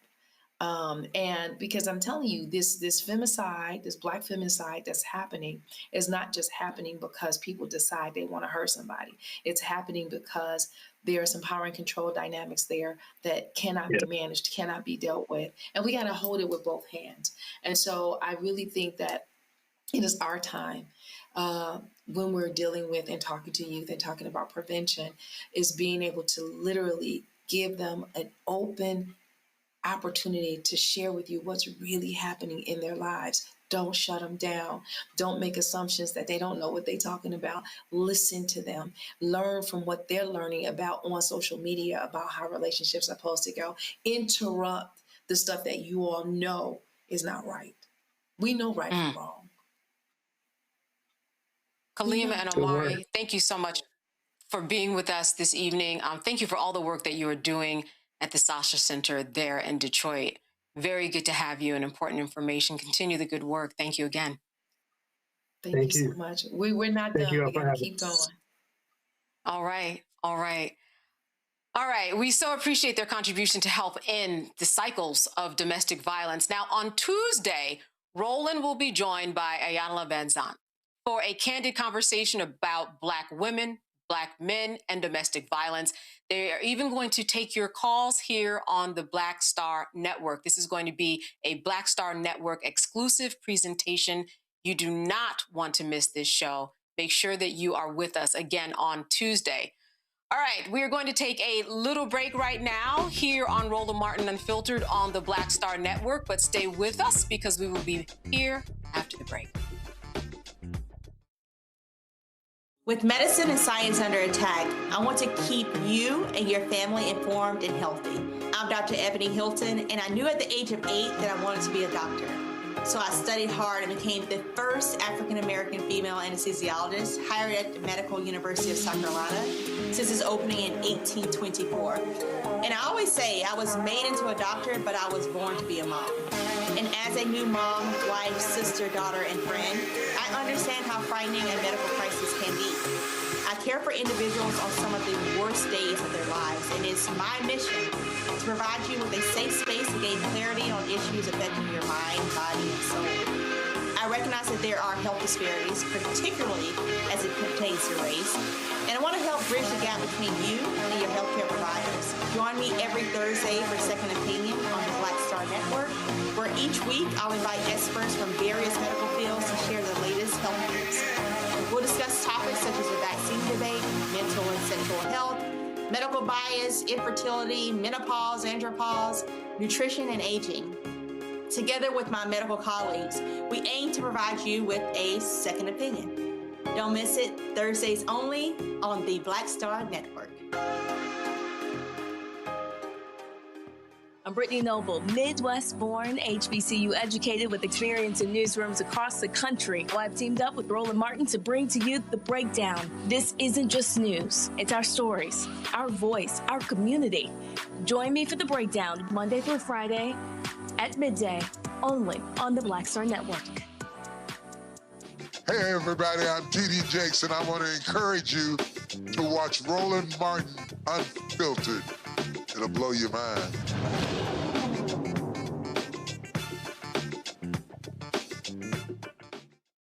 All right, folks, it is time for headlines with Brittany Noble. Police have identified the victim who died in the mass shooting at the Mall of Louisiana in Baton Rouge on Thursday. The victim was 17-year-old Martha Odom, and 5 others were injured in the incident. Baton Rouge police believe an argument between 2 groups triggered the shooting, and witnesses say the incident began in the crowded food court of a mall before escalating into gunfire. According to police, 3 of the victims, including Odom, are seniors at a high school in Lafayette, which is about 60 miles west of Baton Rouge. Police have arrested 5 suspects and are actively searching for an additional individual involved in the case. Also, the murder retrial has begun for a former White House deputy in Ohio accused of killing a Black man as he was entering his grandmother's home. Former Franklin County Deputy Jason Meade faces charges of murder and reckless homicide in the death of 23-year-old Casey Goodson Jr. Goodson was shot 6 times in the back while entering his grandmother's house on December 4th, 2020. At the time of the incident, he was carrying a Subway bag and listening to music on his AirPods. During his 2024 trial, Meade testified that Goodson waved a gun at him as the two passed each other in their cars. He claimed he pursued Goodson out of fear for his own safety and the safety of others. Meade stated that he ultimately shot Goodson, who had entered the house, because Goodson turned toward him while holding a gun. A gun was found in Goodson's possession with the safety on, but he was a legal gun owner and had a concealed carry permit, which was found in his wallet. And prosecutors attempted to prevent Meade from arguing self-defense, saying that Meade's actions led to Goodson's death. But the judge disagreed and allowed Meade to use self-defense as part of his defense strategy. The Trump administration is working to expand the federal death penalty by reinstating lethal injection and bringing back firing squads. In a recent report, Acting Attorney General Todd Blanche said that these changes reverse the restrictions on capital punishment put in place during the Biden administration. He claimed Biden's policies harmed victims and weakened the justice system. The Justice Department is also directing the Bureau of Prisons to explore other execution methods, such as electrocution and lethal gas, and to identify new locations for executions beyond the current federal sites. The administration also wants to expedite the appeals process and broaden the range of crimes eligible for the federal death penalty. President Donald Trump says Americans should expect higher gas prices for a little while as the war with Iran continues. Trump said he is in no rush to reach a peace deal, arguing the conflict hasn't hit the economy as hard as expected. Oil prices have climbed sharply since the war began, with new gas prices topping $4 a gallon nationwide. And according to a new survey, nearly 80% of Americans say they're cut spending because of all of these rising costs. An investigation into North Carolina A&T State University revealed that more than $5.1 million in student aid was improperly distributed over several years. The North Carolina Office of the State Auditor reported that funds intended for student services were allocated without proper oversight, often based on personal connections instead of merit or financial need. Auditors discovered that nearly 2/3 of the funds were awarded to out-of-state students, with more than $780,000 going to individuals affiliated with university employees. The case has now been referred to state investigators and prosecutors. And according to the American Heart Association, there's a huge need to expand CPR training within Black communities. A 2022 study by the American Heart Association found that Black and brown people are 41% less likely to receive bystander CPR than a white person in public. What's more, another study revealed by AHA this year found that there is still a high need to expand CPR education and training in Black communities. The Black Nurses Coalition from Albany, New York, has been hosting free CPR workshops to raise awareness. If you're interested in taking a CPR course, just reach out to your local Red Cross. All right, some other headlines. After Tuesday's Democratic victory in Virginia, Republicans are still expressing their dissatisfaction, of course. In response, Georgia Republican Congressman Rick McCormick, he's proposed legislation to rejoin the Virginia cities of Arlington and Alexandria with Washington, D.C., effectively reversing an 1846 law that had returned these areas to Virginia. McCormick's proposed Make D.C. Square Again Act aims to restore the original 10-mile square District of Columbia and eliminate what he describes as the artificial advantage that Virginia Democrats have gained due to the influx of federal employees moving into Virginia. Now, Virginia's voter-approved redistricting referendum could enable Democrats, of course, to secure up to 4 additional seats in the House of Representatives as the midterm elections approach. McCormick argues that the ceding of Arlington County and the city of Alexandria to Virginia in the 1800s was unconstitutional, and his bill would rectify the situation. And finally, the Houston cop that we told you about on Tuesday, who went on that racist rant, well, of course, she has been officially fired. It's been less than a week since Ashley Gonzalez's video went viral, which showed her making racist comments about Black people. The Houston Police Department posted this statement on social media. The Houston Police Department has terminated the employment of Ashley Gonzalez. As of today, she is no longer an employee of the department. HPD holds every officer to the highest standards of integrity and conduct and will not waver in upholding these expectations. After discovering the incident, Ashley Gonzalez was immediately relieved of duty. In compliance with the state civil service laws, an investigation was conducted as fast as legally possible. The behavior exhibited by Ashley Gonzalez was abhorrent, disgusting, and entirely unacceptable. It's deeply disturbing and has no place in law enforcement in our community. I'll pick up on this one. I'm going to start with you, Michael. Now, don't make it too long. We're almost at the end of the show, but this is no surprise. It's no surprise that she made these statements, or it's no surprise she got fired? Which one? It would be both, actually, but I was talking about the firing. We're not surprised that she was fired. Oh, well, yeah, I'm not surprised she was fired because she was exposed. But my follow-up to this would be there should be an investigation into how long this has been going on and a review of cases where she arrested people and it brought about convictions to see if there was somehow some racial bias involved in that. And then also, I would ask the Houston Police Department to review their intake process. What type of screening process do you have for officers? Because she's not the only one. I'm telling you now, she's not the only one. Okay, so don't just let it be this one and then the other ones get to keep doing what they're doing. Now, there has to be follow-up to this. But these activists, Quanell X and Sister Candace Matthews and others, great job to them. Yeah, absolutely. And listen, we are just in a place now, Rebecca, where thank goodness for the video camera for a number of reasons to see stuff like this so that we can get it out in the open. Otherwise, it would have just been her word against anybody else's. Now it's out in the open, as Michael said, and here we are. She is fired, Rebecca. Well, Candace, I'm not going to get too excited. Let's wait and see if it gets appealed by the police union, because we have seen where bad cops have been fired, and then we've seen where they've been forced to be rehired. Also, we still have a national database on cops who've gotten fired for doing egregious things. So, I wouldn't be surprised if she runs over to Katy, Texas, and tries to get a job there. All right, Dr. Jones DeWeaver, your thoughts about her firing? I just have to echo what my peers had said, but I also would want this department to really do a deep internal investigation. She has peers around her. She felt comfortable. She felt really super comfortable in that video. So it makes me think that this is obviously not the first time that those opinions have been expressed. And she has, I'm sure, expressed it around others who also feel the same way in that department. This needs to be the start of a deeper investigation, not the end of one that looks at one specific person and treats it as if it's an isolated incident. All right, and let's finally end on this, Michael. Make D.C. Square Again Act. We've got Georgia Republican Congressman Rich McCormick proposing this legislation to move everything into D.C., a place that doesn't even have representation. Your thoughts on this particular act? Well, this is white nationalism at its best. They're like the Energizer Bunny of white supremacists. They keep going and going. They keep coming up with something new. Who thought they were going to try this? These people are trying to hold on to power.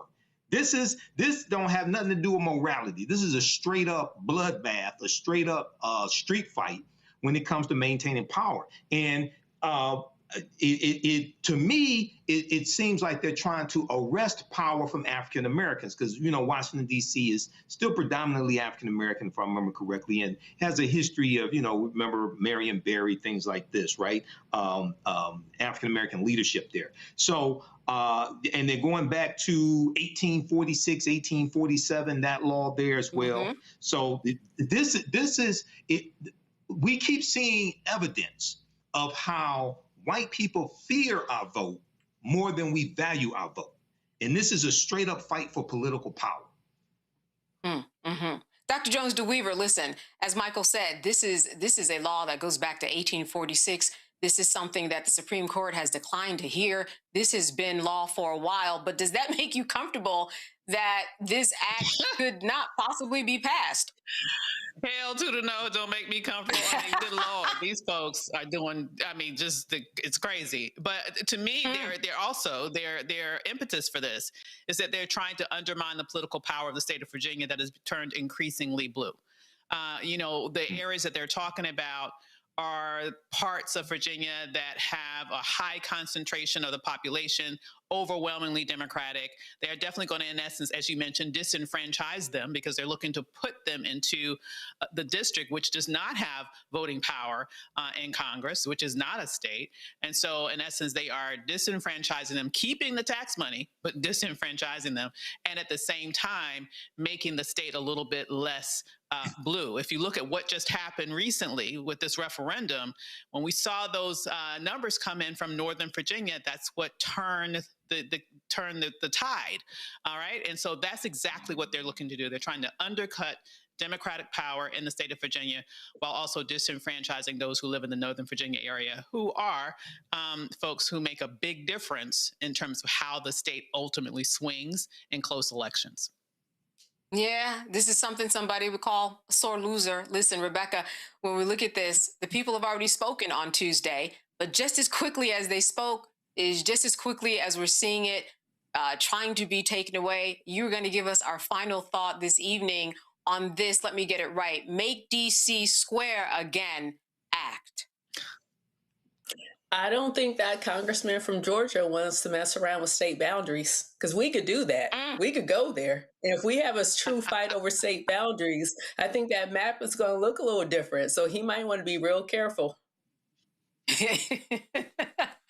All right, I will leave it at that, folks. I want to thank all of my panelists here today, Michael Imhotep, Dr. Avis Jones-DeWeaver, and Rebecca Carruthers. Thank you so much for being with us today. All right, that wraps it up for Roland Martin Unfiltered here live on the Black Star Network. It's been great being with you most of the week. Make sure to join us next week, especially on Tuesday. Ayanla is going to be here. The phone lines will be open at this very special Tuesday event where your input, as always, will matter, but we will be able to hear your voice. So we'll see you then. Have a great weekend, everyone.